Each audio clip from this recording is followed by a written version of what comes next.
वाली वो हमारी मीठी दादी प्रकाशमणि जी थी। आज दुनिया में बहुत सारे महान विभूति हमारे भारतवर्ष में, देश दुनिया में जन्म लिए, लेकिन सभी जन्म के बाद त्याग तपस्या के द्वारा अपनी महानता को प्राप्त करने में लगे होते हैं। सभी मेहनत करते हैं, लेकिन हमारी दादी प्रकाशमणि उस महान विभूतियों में से थी जिनको स्वयं भगवान ने चुना, जिनको स्वयं भगवान ने अपनी पार की नजरों से परखा और उसे अपना बनाया। दादी जी का लौकिक जन्म 1922 में हैदराबाद सिंध में हुआ था और इनके लौकिक पिताजी पेशे से ज्योतिष थे और इनके घर में जो भी आते थे तो कहते थे आपकी बेटी कुछ अलग है। बचपन से जो भी इनके संपर्क में आते थे सभी एक बात इनके पेरेंट्स को जरूर कह के चले जाते थे कि आपकी बच्ची सबों से अलग है, कुछ अलग कर दिखाएगी, कुछ ये अद्भुत थी। वास्तव में यह बात सत्य तब निकला जब 1936 में जब दादी 14 वर्ष की आयु में ब्रह्मा बाबा माना इस यज्ञ के संपर्क में आई। उस समय दादी 14 वर्ष की थी 1936 में, और दादी जब यज्ञ में आई तभी से उनके अंदर कुछ अद्भुत आभा दिखाई पड़ती थी और उनकी ये विशेषता थी कि समूह को जिस प्रकार सूर्य की किरणें होती है तो समूह के लिए क्या होती है, एक समान, ना किसी गरीब के लिए, ना अमीर के लिए, ना झोपड़ी वालों के लिए, नहलों वालों के लिए, किसी के लिए अलग अलग नहीं होता। इसी प्रकार दादी की जो प्यारी दृष्टि थी, जो स्नेह युक्त दृष्टि थी, जो प्यार था, वो सबों के लिए एक जैसा था। चाहे दादी भर बुजुर्ग हो गई थी, दादियों को देखने का सौभाग्य मिला है, दादियों से साकार में मिले भी है, ये अद्भुत सौभाग्य भी प्राप्त हुआ। तो जो भी उनके संपर्क में आती थी दादी, आज बहुत सारे लोगों के अंदर बहुत सारी विशेषताएं थी, लेकिन जो दादी प्रकाशमणि जी के अंदर जो विशेषताएं थी वो आज यज्ञ में किसी के अंदर नहीं। दादी बहुत वरिष्ठ थी जब से ब्रह्मा बाबा लौकिक शरीर को त्याग दिए, माना 1969 में बाबा ने 18 जनवरी 1969 में अव्यक्त हुए और 1 अप्रैल 1969 से लेकर 2007 25 अगस्त तक दादी जी ने बहुत ही निर्विघ्न इस यज्ञ का कार्यभार संभाला और उस कार्य को संभालते हुए दादी के समीप जो भी आते थे, दादी की विशेषताएं थी कि जो भी उनके संपर्क में आते थे, जब छोटे बच्चे उनके जब दादी बच्चों से मिलती थी तो बच्चों जैसा बिहेव करती थी। बच्चों को मालूम ही नहीं पड़े कि मैं बुजुर्ग व्यक्ति से मिल रहा हूँ, और जब बुजुर्ग मिलते थे, बड़े मिलते थे तो बड़ों के जैसा बिहेव।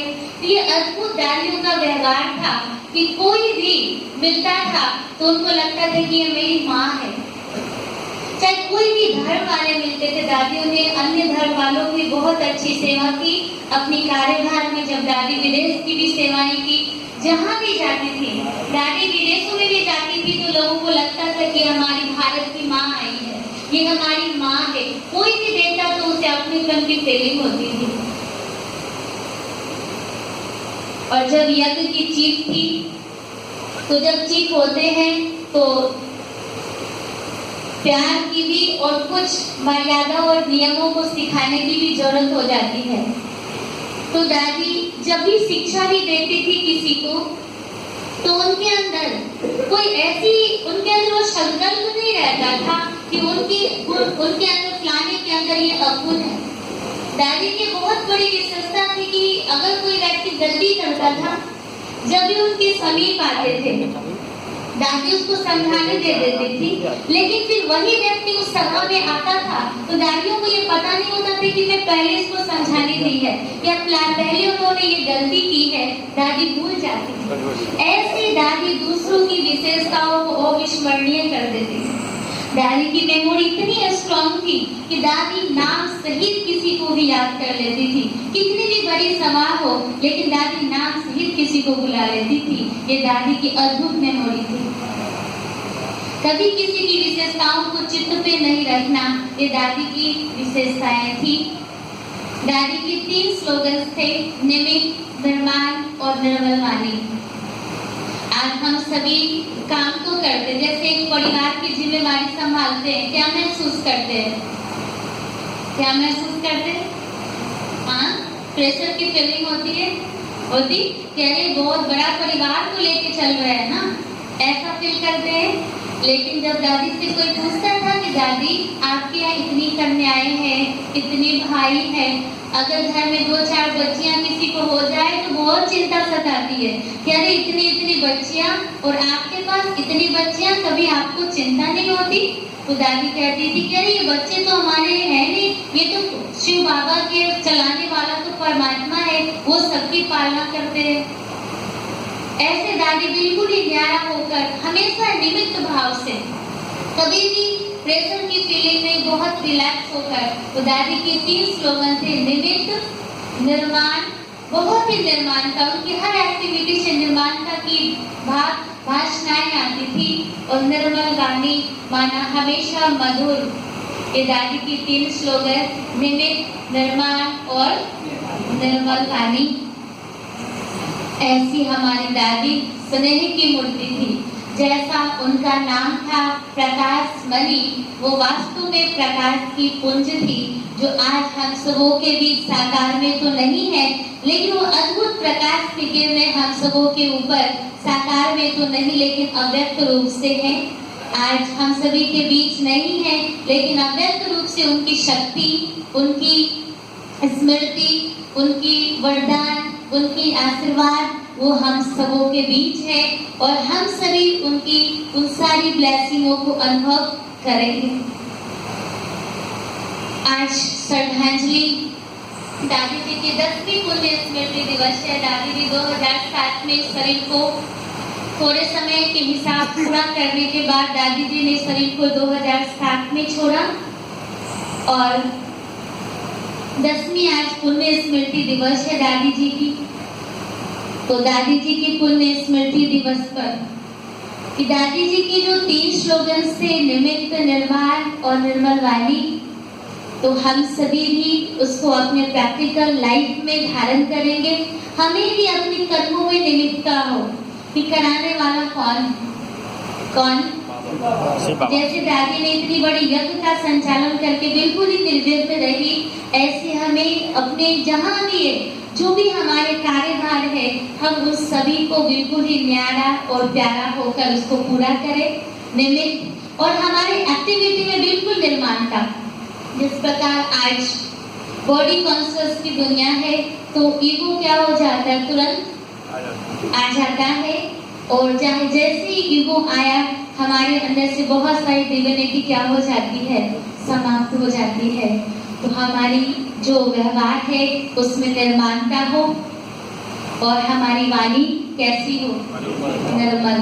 तो आज दादी जी की पुण्य स्मृति दिवस पे हम सभी भी दादी के, जैसे दादी ने बाबा के एक एक महावाक्य को सदा हाजी। दादी को किसी ने कहा कि दादी पहले आप ये बताओ कि आप दादी कैसे बने? बहुत सारे लोग हैं, लेकिन आप दादी कैसे बने?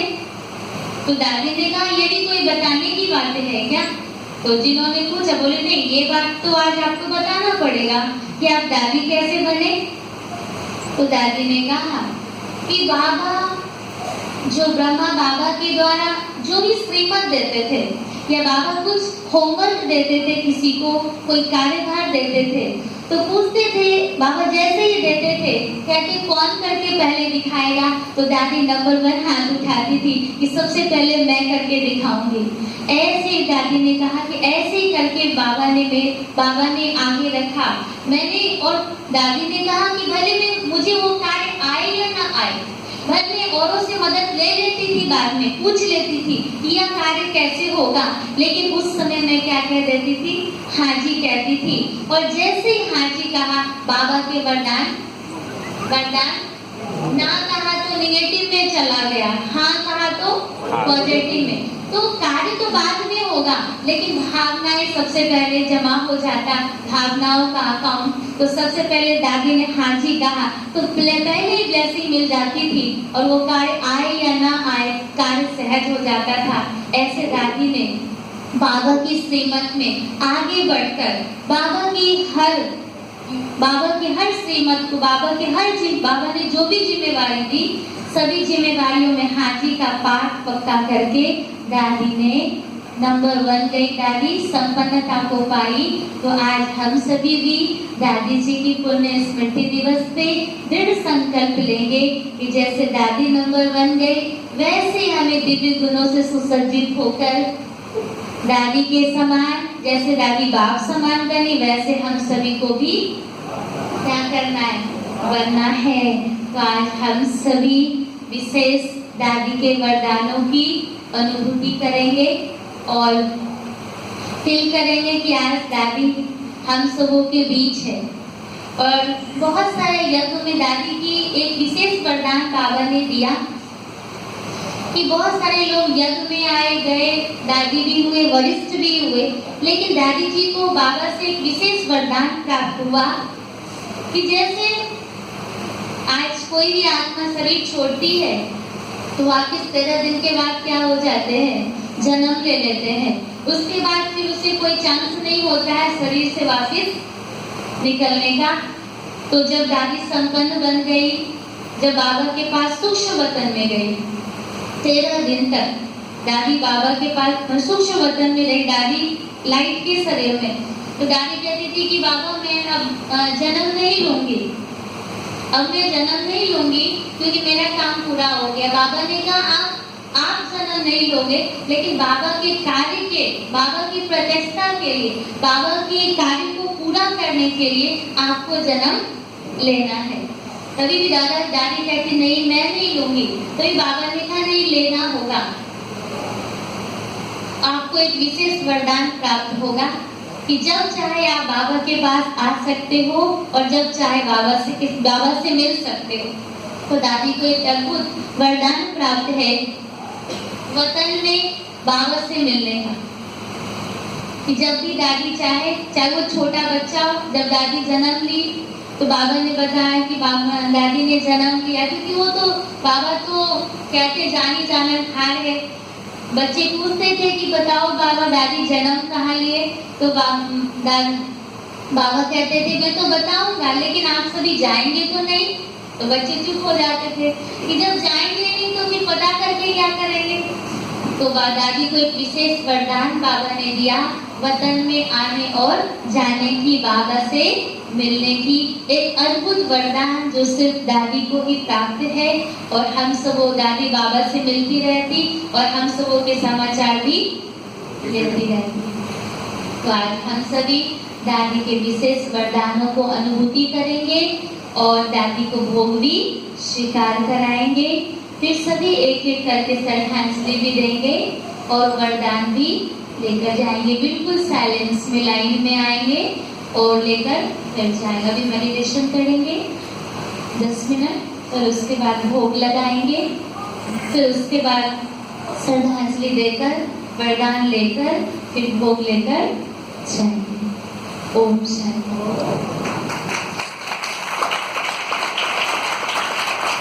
किसी को और कुछ सुनाना है दादी जी की विशेषताएं?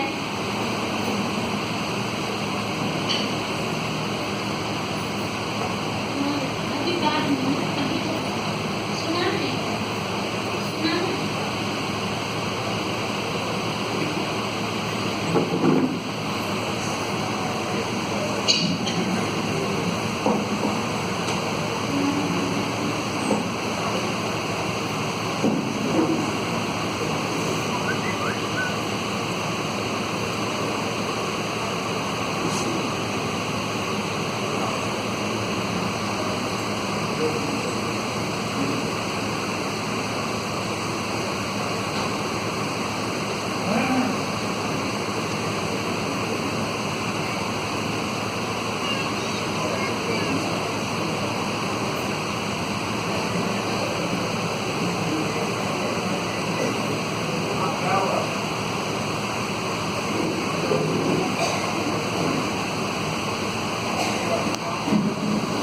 शांति। मनीषा दीदी वो हाइड्रेशन वो हमको भी लग रहा था मनीषा दीदी आएगी कल, तो हम लोग गए थे मिलने के लिए, नहीं तो मिलेंगे नहीं, किसी से नहीं मिलती। आज उनका छोटा आवाज का लगता ही नहीं कि कहीं दिक्कत हुआ था, बाबा का आशीर्वाद उनको मिला। ओम शांति। तो दादी के विषय में जो पूरी जानकारी आपको मिली, ब्रह्मा बाबा उनको क्या कहते थे? ज्ञान की बुलबुल, ज्ञान की बुलबुल कहते थे। और बाबा ने उन्हें क्यों सारी दिन बहन थी, उन्हें ही क्यों चुना? किस काम के लिए? उसमें स्त्री ज्ञान का प्रकाश बहुत कम हुआ था। बड़े बड़े शहरों में जैसे पटना में, ग्वालियर में, कानपुर में, कलकत्ता में, बड़े बड़े शहरों में जाकर के उन्होंने ज्ञान प्रसार किया, तो उनको ही क्यों चुना? ये वक्ता का जो गुण होना चाहिए सारा गुण दादी में था। और कुशल प्रशासका का भी गुण था। और माफ करने या कोई गलती करता तो तुरंत माफ कर देती। और इनमें तो जल जैसी शीतलता, वायु जैसा वेग, अग्नि जैसा तेज, फिर आकाश जैसी क्रियाता, यानी संपूर्णता को प्राप्त कर ली थी। जिसे ब्रह्मा बाबा को शिव बाबा ने अपने समान बना दिया, उसी तरह से ब्रह्मा बाबा ने इनको बनाया नहीं है। ब्रह्मा बाबा जो संपूर्णता प्राप्त कर लिए थे, संपूर्ण निर्विकारी थे, वो सारा गुण में आ गया था। तो बहुत सारा बात है जो हमने बात, तो दृष्टांत का तक मैं इसको बंद कर दूंगा। तो पांडव भवन में महामंडलेश्वर यानी साधु समाज की बैठक हुई थी और धर्म सम्मेलन हुआ था। तो जब सम्मेलन खत्म हुआ तो एक महामंडलेश्वर जो सबसे बड़े थे, जोरदार आवाज में बोलने लगे, मैंने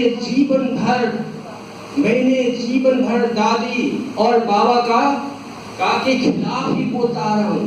आज समझ में आया कि कितने इनसे कितना सम्मान मिल रहा है, कितने महान है। दादी प्रकाश में दादी ने पूरे परिसर में घुमाया और दृष्टि दी और जो तिलक लगाया, हाथ जरा से टच हुआ, वाइब्रेशन मिला, तो बदल गए कि मैं अब तो भाई हो गया हूँ, दादी का भाई हो गया हूँ। अब तो जो है जो इतना दिन मैंने इनके खिलाफ बोला था वो सब खत्म हो गया, मैं इनकी तारीफ ही करूंगा। तो बहुत सारा दृष्टांत है। जैसे दादी सुबह उठती थी, जैसे हम लोग होता है ना, सुबह उठते हैं 4 बजे, बाबा आ जाते हैं, 4:45 बजे चले जाते हैं, वो 3 बजे ही उठती थी। अब पूरा रूप वहां करती थी, बाबा को आमंत्रण देती थी। बाबा उठती ही आते सुखधाम में, उनका पहले से रथ लगा हुआ था और आते थे सारा पूजाओं वाले बाबा आते, बरदानी हाथ रखते थे, बरदानों से भर देते थे। 3 बजे ही उठती थी और योग की प्रकाशता पर पहुंच गई थी, योग की प्रकाशता पर, और ज्वालामुखी योग करती थी। एक छोटा सा उदाहरण दे रहे, ज्वालामुखी योग क्या है? ज्वालामुखी योग एक बड़ी बहन जिनका कहीं प्रोग्राम हो रहा था और वो प्रोग्राम में मस्त थी, अपना सुना रही थी राजयोग के विषय में। तो एक वहाँ वर्षा नहीं हो रही थी, वर्षा के लिए त्राही मच रहा था। लोग जो है क्या कर रहे थे, पूजा पाठ और तब कर रहे थे। तो उसमें से कुछ भाई आए, ओ बहन क्या वर्षा हो सकती है? अब ये तो प्रवचन में मशहूर थे और डिस्टर्ब भी हो गई, हाँ वर्षा हो गई, कहा कि शुरू हो गया। अब जब प्रवचन खत्म हुआ आई डेरा पर, तब याद आ गया, तो मैंने तो कहा दिया वर्षा होगी, बाबा को लगी कोसने के लिए, शिव बाबा को लगी कोसने, जानिए बाबा काम आपका, मैंने तो कहा दिया वर्षा होगी। और उसके बाद उनको नींद आ गई। थोड़ी देर के बाद इतना झटका जो है, वो दरवाजा पीट रहा है, खोलो। तो दादी को हुआ, बहन को हुआ, लगता है कि यहाँ तो चोर का हल्ला है, चोर आ ही गया। एक छोटी बहन थी, दरवाजा नहीं खोलना। दीदी को भी नहीं लगी, अपने से कौन है, कैसे देखो दीदी, मूसलाधार वर्षा हो रही है, हो रही है, बर्फ के टुकड़े गिर रहे हैं। अब तो दीदी का जो प्रोग्राम था वो कैसी ज्वालामुखी योग करती थी, दादी ज्वालामुखी योग में रहती थी। एक बार तो ऐसा हुआ कि कोई एटीएम रंग के अफसर थे और अंदर में प्रोग्राम अंदर हो रहा था, वो जाने के लिए तैयार थे, अंदर जाने उनको रोक रहा था क्योंकि जाने नहीं दे रहा था। उसी संजोग ऐसा हुआ कि दादी उधर से ही गुजर रही थी। दादी ने देखा कि माहौल जो है बिगड़ रहा है, तुरंत एटीएम साहब को अपने साथ लेके अंदर गए और कहा कि भाई ने कोई गलती की है, उसे माफ कर दो। और बाद में पता लगा कि प्रशासक है और बड़ा जो है ओम शांति।